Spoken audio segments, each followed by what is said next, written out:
semuanya, selamat datang di podcast Ekologi bersama saya Lia Zafira. Kali ini kita bakal bahas salah satu perspektif klasik yaitu merkantilisme. Nah, dan tentunya saya nggak sendirian nih di sini karena udah hadir Tania Ananda Sulistyo yang bakal bantu menjelaskan gimana sih sebenarnya merkantilisme itu bekerja. Halo Tania, apa kabarnya hari Halo ini? Tia, kabar baik nih. Senang banget bisa diajak ngobrol tentang topik klasik yang masih relevan sampai saat ini. Oke, langsung aja kita mulai. Banyak orang mungkin pernah dengar istilah merkantilisme ya, Iya. tapi kebanyakan juga mereka belum tentu paham maknanya. Sebenarnya apa sih merkantilisme itu? Jadi, merkantilisme itu pertama kali muncul di Eropa pada abad ke-16 hingga 18 di masa ketika negara-negara saling bersaing untuk menjadi kekuatan dunia.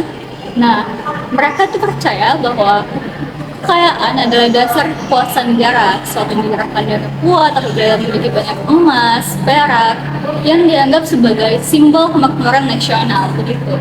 Oh, berarti fokusnya bukan cuma ekonomi saja ya, juga kekuasaan politik dan militer gitu ya. Betul banget. Jadi dalam merkantilisme ini mereka melihat perdagangan internasional itu sebagai zero sum game, yang artinya ketika suatu negara mendapatkan keuntungan, maka negara lain itu akan dirugikan.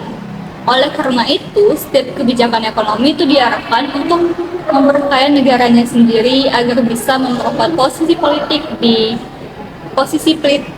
dan militer di dunia internasional. Seperti itu. Kira-kira gimana sih praktik lapangannya? Nah, yang di sini negara itu berperan aktif dalam mengendalikan ekonomi. Pemerintah berperan dalam mengatur perdagangan internasional, menerapkan proteksionisme, dan melindungi industri domestik dengan menetapkan tarif tinggi. Gitu. Tujuannya jelas untuk ekspor besar-besaran dan impor yang diperkecil, ya sekecil mungkin, agar neraca perdagangan itu menghasilkan surplus gitu. Berarti kayak zaman Inggris dan Belanda dulu ya, yang punya perusahaan dagang besar seperti itu ya. Ya, Inggris dengan East India Company, Belanda dengan VOC.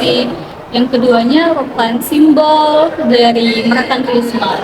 Dua-duanya itu membangun koloni dan menguasai sumber daya alam untuk memperkaya negaranya sendiri begitu.